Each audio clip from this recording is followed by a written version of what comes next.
Bisa dibaca? Bisa bahasa Arab, Ustaz. Ada terjemah Mas Komeng.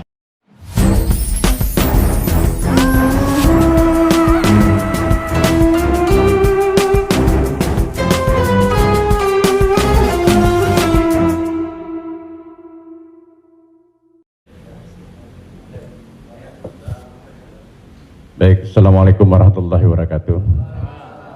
Nama saya Ted Zakaria, Ustaz. Saya pernah ketemu Ustaz di airport waktu itu mau berangkat umroh. Yang saya ingin mohon penjelasan dari Ustaz. Sekarang ini banyak pelawak-pelawak yang ikut ceramah juga. Pelawak sekarang ini dibutuhkan di mana-mana buat ikut ceramah. Padahal kalau kita lihat pelawak itu kemampuannya sangat minim, bahkan sudah menjual dengan harga yang mahal.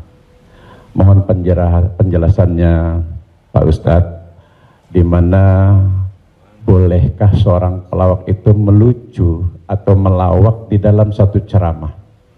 Nah, kita lihat yang namanya pelawak ini sekarang menjadi daya tarik sebelum ustadznya yang asli itu datang.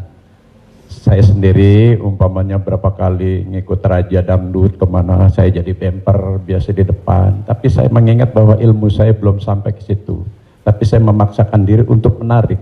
Saya sadar bahwa ilmu saya belum seberapa untuk ke masyarakat yang penuh itu. Mohon penjelasannya Ustaz. Terima kasih. Assalamualaikum warahmatullahi wabarakatuh. Waalaikumsalam warahmatullahi wabarakatuh. Bedakan antara da'i dengan alim fatwa. Da'i dia mengajak orang ke jalan Allah. Sedangkan alim yang mengeluarkan fatwa, dia adalah orang yang berijtihad. Apakah dia berijtihad sendiri mengambil dari Quran, sunnah, ijma', qiyas, syar'u man qablana, saddu zara'i, qaulus sahabi, istihsan, istishab, urf, atau dia membaca fatwa ulama lalu dia sampaikan dengan kemampuan dia baca kitab kuning. Jadi jangan kita pukul rata. Jadi jangan nanti ketika ada di antara sahabat-sahabat dari Paski mengajak orang sholat, ngajak puasa sunat, lalu kemudian di antara kita, ngapain ente ngajak-ngajak saya sholat? Ente kan bukan ustadz. Padahal mengajak orang berbuat baik adalah kewajiban kita semua. Nahnu du'an qabla kulli syai'. Sebelum jadi apapun, tugas utama kita adalah mengajak orang berbuat baik. Kuntum khaira ummah, kalian umat yang terbaik.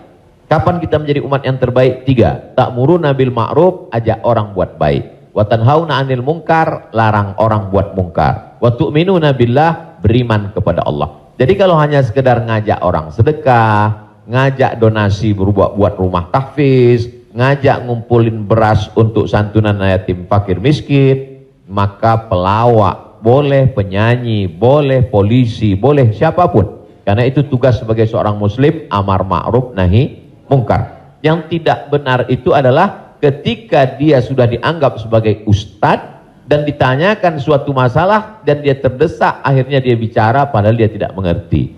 La taqfu ma laisa laka bihi ilmun. Jangan kamu bicara pada sesuatu yang kamu tidak tahu. Inna sam'a, telinga, wal basar, mata, wal fuad, hati dan pikiran, kullu ulaika kana anhu mas'ula, kau akan disoal, kau akan ditanya, diminta pertanggungjawaban di hadapan Allah Subhanahu wa taala. Jadi kalau abang, mas diajak dalam acara dakwah sebagai pengantar supaya masyarakat mau mendengar, supaya ramai, hadirilah tablik akbar Ustadz Fulan bersama grup Paski untuk sebagai pengantar 5-10 menit, silakan. Tapi setelah itu nanti Ustadz bicara, pas tanya jawabnya serahkan ke Ustadz. Nah, jadi selama tetap kita menjaga. Jadi kalau diibaratkan rumah makan di airport, ini penyanyi, artis, ustadz itu sama seperti yang memanggil penumpang supaya mau masuk ke rumah makan. Bapak Ibu Saudara sekalian yang mau perjalanan, silakan mampir ke tempat kami, silakan mampir ke rumah makan kami. Ini yang ngajak. Nanti setelah orang mampir masuk ke dalam, baru dia ketemu spesialisnya. Yang mau makan soto di sana, yang mau soto Medan di sana, yang mau soto Betawi di sana, yang mau bakso di sana. Begitu lebih kurang. Karena masyarakat kita belum sampai pada level ngaji. Masyarakat kita ini 3 level. Pertama, level 1 yang memang sudah ngaji sama para habaib, baca kitab kuning serius, khatam dari A sampai Z. Ini memang nggak perlu pakai pemanggil tadi. Yang kedua adalah level yang masih mau ke masjid, tapi juga tergantung SMS kemana ngajak. Ngaji oke, kesini pun oke. Ini yang level 2. Yang level 3, ngelihat masjid pun masih takut. Makanya saya kalau tablik akbar pengajian ke daerah, itu saya bagi 3. Ada pengajian yang saya memang nggak mau di masjid. Saya pengajiannya maunya di lapangan sepak bola, di stadion, supaya sampai ke grassroots. Ada level 3 yang belum mau ke masjid. Saya terus terang, Ustadz, ke masjid ini trauma. Beberapa teman saya ke masjid ninggal. Nah, jadi yang level ini masih mau, masih bercampur. Jadi kalau ada orang yang ngejek, apa itu? Dakwah apa itu? Pengajian apa itu? Kenapa melibatkan artis? Ini salah satu cara. Jadi Wali Songo dulu, tidak bisa Wali Songo datang ujuk-ujuk langsung baca kitab kuning, nggak bisa. Makanya mereka buat solawatan. Dia tahu tradisi orang Jawa pukul gending, pakai wayang. Maka dia buat cara wayang. Dia pakai wayang. Jadi sekarang kalau mampu buat film pendek atau melibatkan artis, video tanya jawab saya dengan pertanyaan yang sama, dengan jawaban yang sama, tapi dengan pengantar artis berbeda viewernya. Yang ngasih tahu penonton. Ustadz, coba Ustadz lihat ini. Ini dengan musyawarah sekian penontonnya. Tapi ketika Ustadz di masjid dengan jamaah sekian penontonnya. Artinya apa? Dakwah bisa sampai melalui lisan sahabat-sahabat, kawan-kawan. Jadi pakai kesempatan ini untuk mengajak orang lebih banyak ke jalan Allah Subhanahu wa taala. Wallahu a'lam. Barakallah.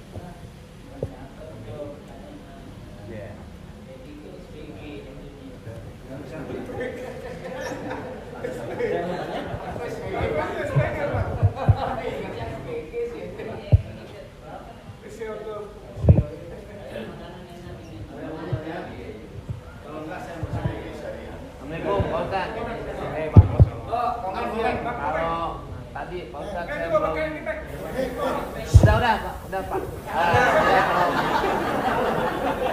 Apaan? Mesti pakai. Saya belum paham yang tadi Pak Ustadz bilang apa wasaah apa wasi. Oh, lo jangan nyampur. Agama lo beda lo. Wasaah ambil bercanda apa tadi gitu. Pak Ustadz lupa ya, nanti saya jelasin lagi. Apa tadi? Wasaah kalau nggak salah. Nggak tahu, ujang adanya kali. Ya Pak Ustadz. Ya itu. Wasilah. Bukan. Wasaah apa wasiah? Contoh baik, contoh buruk. Wassalam habis dong. Hah? Sa'ah wa sa'ah. Nah, itu Pak Ustadz. Sa'ah. Jadi ketika itu ucapan hadis Nabi. Ada seorang sahabat, dia datang menemui Nabi. Kenapa ketika kami duduk bersamamu ya Rasulullah di dalam Masjid Nabawi, di majelis ilmu, kami merasa dekat dengan Allah. Kami merasa takut kepada Allah. Tapi ketika kami pulang ke rumah, ketemu dengan anak istri bersenda gurau, kok rasanya beda. Lalu apa kata Nabi? Sa'ah wa sa'ah. Hidup ini ada masanya serius, ada masanya bercanda, ada masanya begini. Lau kuntum kama kuntum la safahatkumul malaikah. Seandainya kamu seperti itu terus, seperti saat berada denganku di hadapanku di masjid, tidak berubah-berubah, turun malaikat bersalaman dengan kamu, kata Nabi SAW.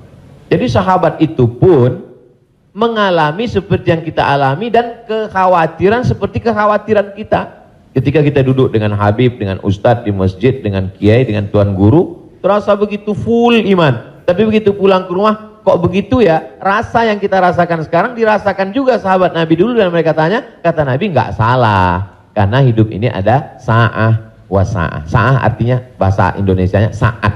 Semua ada saatnya, semua ada masanya. Selama tidak kita katakan, kamu kok mabuk kemarin? Semua ada saatnya. Ada saatnya mabuk, ada saatnya. Allah. Terima kasih Pak Ustadz. Paham ya? Ya, enggak, ya, paham dong.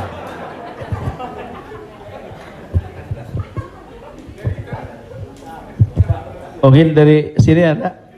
Tapi satu lagi pertanyaan, saya mau nanya. Pak Ustadz, ini masalah saya pribadi. Jadi saya ya ada masukan juga ketika hukum riba. Mobil itu ya ini umum ya kan. Jadi mobil kita jual, kemudian kita coba berusaha cash.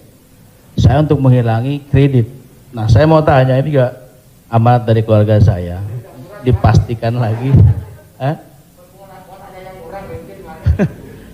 Boleh nggak, Kay, kita kredit mobil? Padahal padahal ini menjadi hal penting bagi saya untuk mobilisasi kemana gitu. Saya punya anak kan tadi baru kelar UIN, jadi ini saya lagi diceramai gitu. Papa sudah lah Pak, jual Pak, kan kita nggak usah dibeli, lillahi ta'ala aja. Ya saya bilang ini lillahi ta'ala agak-agak susah nak, saya bilang gitu. Tapi ini real, saya jual, saya mencoba untuk beli cash, nungguin cash lama. Jadi jangan suka buka aib orang, Mbak.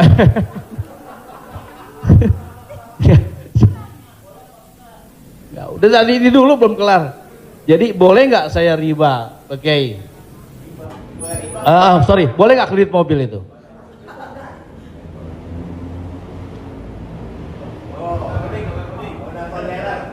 Alhamdulillah CRV jadi baru gue. Buka Google, ada tulisan saya di situ.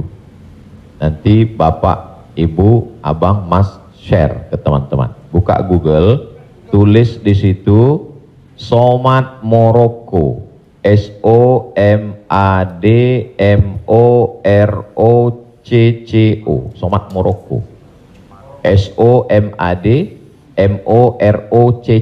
Somad Morocco, spasi kredit, sudah, enter. Somad Morocco spasi kredit, tulisan yang paling atas kredit, ada tanda tanya, aska. Di situ jawaban. Saya sudah tulis tentang masalah kredit ini.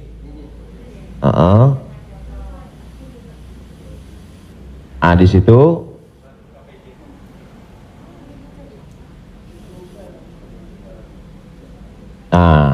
Bisa dibaca. Bisa bahasa Arab, Ustaz. Ada terjemah.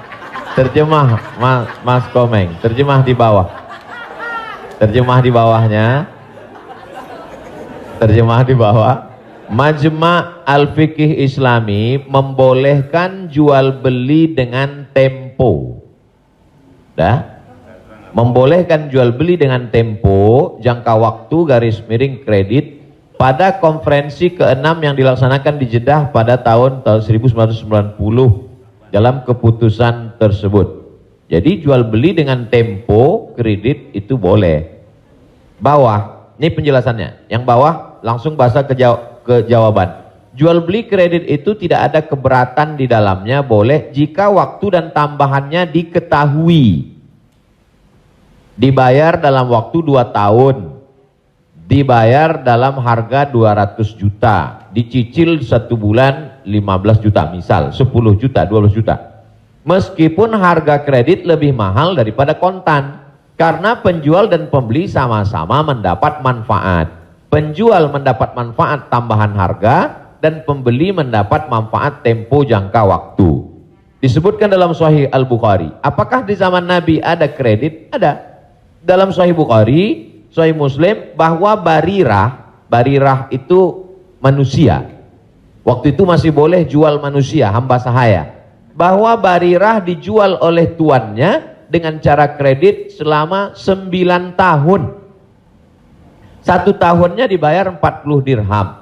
Ini menunjukkan bolehnya jual beli kredit. Kesimpulannya, uang dengan barang boleh, tapi uang dengan uang riba. Prof, saya pinjam uang 200 juta. nanti saya bayar 220, haram, riba. Tapi ketika saya beli mobil prop, saya cicil tiap bulan, maka lunas dalam waktu 1 tahun, itu tidak riba, karena akadnya uang dengan barang. Yang jadi masalah ketika kita pergi ke dealer untuk beli mobil, kita katakan kita tidak punya uang cash, dia tidak mau langsung transaksi dengan dia, tapi dia akan libatkan pihak ketiga, penyedia keuangan. Pada akhirnya transaksi kita adalah uang dengan uang, uang dengan uang, bukan uang dengan barang. Lalu apa solusinya? Pergi ke bank syariah. Kenapa di bank syariah uang dengan barang? Assalamualaikum, waalaikumsalam. Bank syariah, saya mau beli mobil, terus mau pinjam uang. Kata bank syariah, kami tidak melayani peminjaman uang dengan uang, karena uang dengan uang berbunga haram. Bapak sebetulnya mau beli apa? Mau beli mobil. Kata orang bank syariah, mobilnya kami beli. Bank syariah membeli mobil. Setelah itu bank syariah menjual mobil itu ke kita, maka akadnya kredit sama seperti barirah dibeli pada zaman Nabi, kredit 9 tahun. Jadi akadnya adalah uang dengan barang. Begitu. Allahu a'lam.